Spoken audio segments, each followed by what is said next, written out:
কে ছিলেন তিলোত্তমা? কোনো সেলিব্রিটি, কোনো রাজনৈতিক বড় ব্যক্তিত্ব, এমএলএ, নেতা? না, একটা সাধারণ মধ্যবিত্ত ফ্যামিলির মেয়ে। সেকেন্ড ইয়ারের চেস্ট মেডিসিন ডিপার্টমেন্টের একজন পিজিটি ছিলেন তিলোত্তমা। এখন প্রশ্ন হলো, একজন সাধারণ মধ্যবিত্ত ফ্যামিলির মেয়েকে কেন এই রকম নির্মমভাবে হত্যা ও ধর্ষণ করা হলো? তবে একটা কথা সত্য, সাধারণ ঘরের মেয়েদেরকেই ধর্ষণের শিকার হতে হয়। নেতামন্ত্রী মেয়েদের ভয় নেই, ধর্ষণ জিনিসটা ওদের জন্য প্রযোজ্য নয়, অন্তত ইতিহাস সেটাই বলছে। পুলিশ বলছে পুলিশের মেয়ের চিন্তা নেই, ওরা লড়াই করে বড় হচ্ছে। সত্যিই তাই, পুলিশের মেয়ের চিন্তা নেই, কারণ ওদের মাথার ওপর পুলিশের হাত আছে। একটা ভয় তো কাজ করবে। সত্যিকারের লড়াইটা করতে হয় সাধারণ মধ্যবিত্ত ফ্যামিলির মেয়েদের, কারণ ওদের মাথার ওপর নেতা মন্ত্রী বা পুলিশের হাত নেই। ওদের এই দুনিয়ায় বাঁচার জন্য নিজেদেরকেই লড়তে হয়। তিলোত্তমার হত্যাকাণ্ডের খবরটা ছড়িয়ে পড়ার পরেই এক শ্রেণীর নেতামন্ত্রী, আইনজীবী, পুলিশ এবং বিভিন্ন হসপিটালের ডাক্তাররা হঠাৎ করে সক্রিয় হয়ে উঠল। সমস্ত কাজ ফেলে কিছু ডাক্তার, আইনজীবী এবং নেতা কেন জড়ো হয়েছিল সেমিনার রুমে? তারা কি সেমিনার রুমে শোক প্রকাশ করতে এসেছিল? তারা কি তিলোত্তমাকে চিনত? তাদের সঙ্গে তিলোত্তমার কি কোনো সম্পর্ক ছিল? তিলোত্তমার সঙ্গে তাদের কোনো সম্পর্ক ছিল না। তাহলে তারা কার জন্য এসেছিল?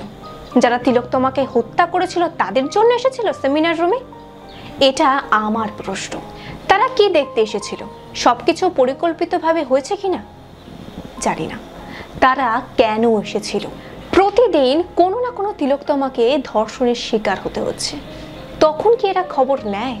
আমাদের মাননীয় মুখ্যমন্ত্রীও বারবার খবর নিচ্ছিলেন ফোনে। বডি শ্মশানে পৌঁছানো পর্যন্ত তিনি ঘুমাতে পর্যন্ত পারেননি। ভাবতে অবাক লাগে, যে মেয়েটাকে কেউ চিনত না, সেই মেয়েটার জন্য এত চিন্তা কেন তাদের? কলকাতা পুলিশও বুলেট ট্রেনের গতিতে তদন্ত শুরু করেছিল। ধরা পড়ল সঞ্জয় রায় নামক এক সিভিক পুলিশ। ওই দিন পুলিশের সিকিউরিটিও ছিল দেখার মতো। হসপিটাল থেকে বডি বার করার সময় কয়েকশো পুলিশ, বডি শ্মশানে নিয়ে যাওয়ার সময়ও কয়েকশো পুলিশ।